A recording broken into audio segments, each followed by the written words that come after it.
আরজিকর কাণ্ডে এবার তদন্তকারীদের নজরে সন্দীপ ঘোষ ঘনিষ্ঠ চিকিৎসক সৌরভ পাল। ভরা সভায় পড়ুয়াদের দাদাগিরি দিদিগিরি করবার পরামর্শ দিয়েছিলেন এই সৌরভ এবং সন্দীপের ভূয়সী প্রশংসাও করতে দেখা গিয়েছে সৌরভকে। আরজিকরের চিকিৎসককে টেলিফোনে তো ফোন করেছিলেন রিপাবলিক বাংলা এবং তাতে কি জবাব এই সৌরভ দিয়েছে তা আপনাদের সামনে তুলে ধরেছে। কিন্তু এখানেই তো শেষ নয়, এরই সঙ্গে অভিযোগের পাহাড় রয়েছে। শেষ কোথায় কেউ জানে না।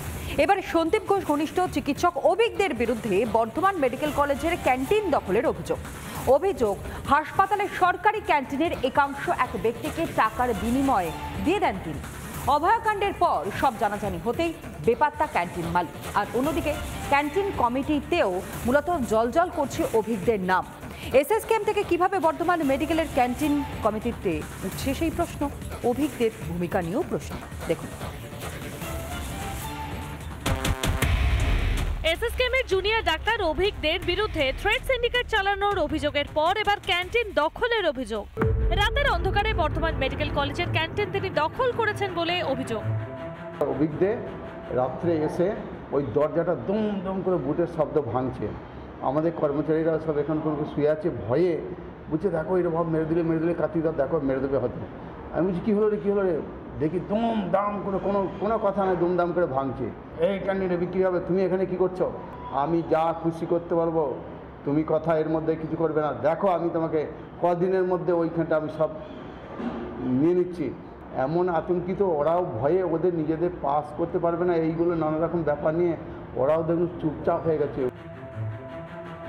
এখানেই শেষ নয়, এসএসকেএমের চাকরি করেও কিভাবে এখনো তিনি বর্ধমান মেডিকেল কলেজের ক্যান্টিন কমিটিতে, তা নিয়েও সরব হয়েছে Bardhaman medical college. Bardhaman medical কলেজে ভয়ের বাতাবরণ, নৈরাজ্য সৃষ্টির যে মূল পাণ্ডা হিসেবে আমরা যাকে অভিযুক্ত করছি ডক্টর অভিজ্ঞদে, তার বিরুদ্ধে যে সমস্ত অভিযোগ রয়েছে সেটা পরীক্ষায় নাম্বার দুর্নীতি হোক, অনার্স দুর্নীতি হোক, আর্থিক তছরূপ হোক, তার সাথে নবতম সংযোজন এই ক্যান্টিন দুর্নীতি। এ ব্যাপারে তৎকালীন যে কলেজ প্রশাসন ছিলেন তারা সবটা জেনেও কেউ কোনো স্টেপস নেননি। এদিকে ক্যান্টিন নিয়ে অভিযোগ আরও এক চিকিৎসক বিরূপাক্ষ বিশ্বাসের বিরুদ্ধে। বর্ধমান মেডিকেল কলেজের ক্যান্টিনে তার 23,800 টাকা বাকি। এর সঙ্গে থ্রেড সিন্ডিকেট চালানোর অভিযোগ তো রয়েইছে, আর সেই থ্রেড সিন্ডিকেটের মাধ্যমেই দখল করা হয়েছিল বর্ধমান মেডিকেলের পিজি ক্যান্টিন বলে অভিযোগ। জোর করে এসেই ওদিকে সব জিনিসপত্র আনতে বললো, ঢুকুতে বললো, উনুন বা গ্যাস এইসব আনতে বললো। ওরা সব লরি করে সব এনে মালপত্র ঢুকিয়ে নিয়ে সব এই ক্যান্টিনে লেগে পড়লো, দুটো ভাগে ভাগ করে দিল। আমাকে এক ধারে এ ধারটা ফেলে দিল, ও ধার একবারে জোরপূর্বকভাবে। চাপে পড়ে অভিজ্ঞ এবং বিরূপাক্ষ বিশ্বাসকে সাসপেন্ড করেছে স্বাস্থ্য দপ্তর। আরজিকরের প্রাক্তন অধ্যক্ষ সন্দীপ ঘোষ গ্রেফতার হতেই একে একে বেরিয়ে পড়ছে তার সাগরেদদের কুকীর্তি। অন্যদিকে জুনিয়র ডাক্তারদের অভিযোগের পরিপ্রেক্ষিতে অভিজ্ঞদের বিরুদ্ধে 9 সদস্যের তদন্ত কমিটি তৈরি করা হয়। সেই কমিটি 3 সপ্তাহের মধ্যে তদন্তের রিপোর্ট জমা দেবে। সন্তোষ দাসের রিপোর্ট, রিপাবলিক বাংলা। আর এর আসি সন্দীপ ঘোষের কথায়, যে সন্দীপ ঘোষকে ইতিমধ্যেই সিবিআই নিজেদের হেফাজতে নিয়েছে এবং যার বিরুদ্ধে তদন্ত করছে ইডিও। বেলেঘাটায় এই সন্দীপ ঘোষের পেল্লায় বাড়ি এবং ক্যানিংয়ে বিলাসবহুল বাগান বাড়ির পর সন্দীপ ঘোষের আরও সম্পত্তির হদিশ পাওয়া গিয়েছে। সরকারি চিকিৎসক হয়েও স্বাস্থ্য ভবনের অনুমতি ছাড়াই একাধিক সম্পত্তি কেনার অভিযোগ এই সন্দীপের বিরুদ্ধে। আর এদিকে হাতিয়ারায় সেখানে মিলল সন্দীপের আরও একটি বহুতলের খোঁজ।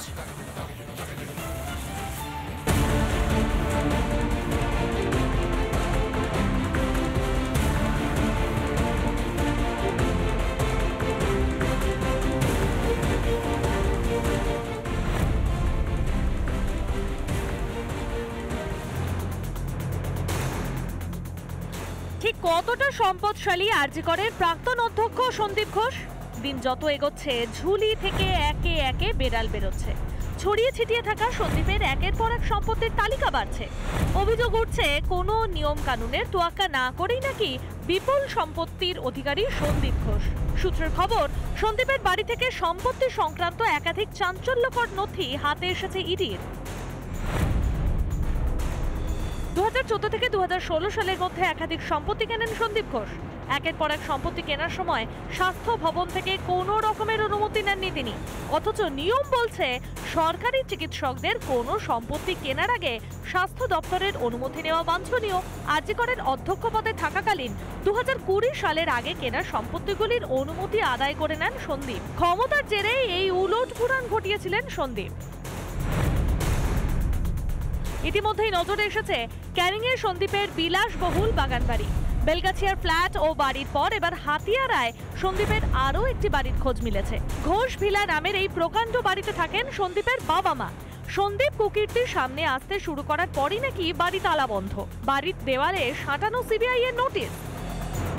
দেখছেন আজকাল কি বাড়ি বানিয়েছে, একটা প্রিন্সিপাল নন প্র্যাকটিসিং পোস্ট হয়, সেই নন প্র্যাকটিসিং পোস্টে স্বামী স্ত্রী কাজ করলেও এরকম বিলাসমহল বাড়ি করতে পারে? আমি জীবনে প্রায় 22-23 বছর বিদেশে কাজ করে ওখানে বিদেশি মুদ্রায় টাকা কামিয়ে আমি এরকম করতে পারিনি। সন্দীপের এই প্রাচুর্যের রহস্য কি? স্বাস্থ্য দপ্তরের নাগের টাকা দিয়ে বেআইনিভাবে দিনের পর দিন সম্পত্তি কিনে গিয়েছিলেন সন্দীপ। এই বিপুল সম্পত্তির উৎস কি দুর্নীতি? আপাতত এই প্রশ্নেরই উত্তর খুঁজছে এটি। রিপাবলিক বাংলা। আর এদিকে চাপের মুখে অবশেষে আরজি কর কাণ্ডের নাম উঠে আসা 2 চিকিৎসককে সাসপেন্ড করল রাজ্য মেডিকেল কাউন্সিল। একই সঙ্গে শোকজ নোটিশ পাঠানো হয়েছে সন্দীপ ঘোষকে। 3 দিনের মধ্যে দিতে হবে এর জবাব।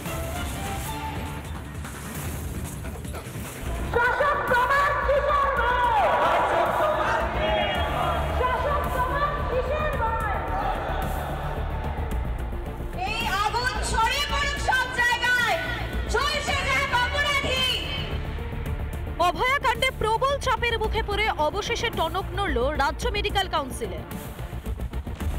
সাসপেন্ড করা হলো সন্দীপ ঘোষ ঘনিষ্ঠ 2 বিতর্কিত চিকিৎসক অভিক দে এবং বিরূপাক্ষ বিশ্বাসকে। পাশাপাশি শোকজ নোটিশ গিয়েছে সন্দীপের কাছে। কেন তার রেজিস্ট্রেশন বাতিল করা হবে না? 3 দিনের মধ্যে তার কারণ দর্শাতে হবে আরজি করের প্রাক্তন অধ্যক্ষকে। অভয়াকাণ্ডের প্রেক্ষিতে বিভিন্ন গুরুত্বপূর্ণ পদে থাকা চিকিৎসকদের ঘিরে যখন একের পর এক বিতর্ক তৈরি হচ্ছে, তখনও হেলদোল নেই রাজ্য মেডিকেল কাউন্সিলের। এই অভিযোগ তুলে এবং বিতর্কিত সদস্যদের সাসপেনশনের দাবিতে কাউন্সিল থেকে ইস্তফা দেন 2 চিকিৎসকও। এরই সঙ্গে 5 সদস্যকে বরখাস্তের পরামর্শ দেয় ইন্ডিয়ান মেডিকেল অ্যাসোসিয়েশনও। ঘরে বাইরে প্রবল চাপের মুখে পড়ে পদক্ষেপ নিতে বাধ্য হলো রাজ্য মেডিকেল কাউন্সিল। দেখুন, এরা যে দুর্নীতির সঙ্গে যুক্ত, এরা যে মেন চক্রী, এটা বহুদিন ধরে আমরা জানতাম। আজকে চাপে পড়ে এই কাজ করেছে, কিন্তু এদের আরো বেশি পানিশমেন্ট হওয়া দরকার। কিন্তু এদেরকে যেন কোনো পদে রাখা না হয়, কারণ এরা হচ্ছে মেন মাথা। আমরা শুধু এটাই চাই যে উনি যা যা করেছেন, ওনার যা যা অপরাধ সমস্ত কিছু সামনে আসুক, এবং তার জন্য ওনার সাসপেনশন তো একটা হয়েছেই, এবং কিন্তু কোনো ডিসিপ্লিনারি অ্যাকশন স্বাস্থ্য ভবন থেকে নেওয়া হয়নি, সেগুলো নেওয়া হোক, সেই সমস্ত তদন্ত ঠিকভাবে হোক, এবং যদি ওনাকে দোষী পাওয়া যায় তাহলে যথাযথ শাস্তি দেওয়া হোক।